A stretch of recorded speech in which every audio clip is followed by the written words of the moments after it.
নির্বাচন কমিশনের সামনে এনসিপির বিক্ষোভের যৌক্তিকতা নিয়ে প্রশ্ন তুলেছে বিএনপি। দলটির নেতা জয়নুল আবদিন ফারুক বলছেন, কারো ইঙ্গিতে বা কোনো প্রেতাত্মার হয়ে আন্দোলনে নেমেছে এনসিপি।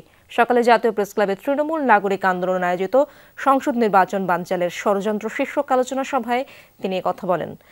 শ্রীলঙ্কা আবারও রপ্তানিতে শীর্ষে।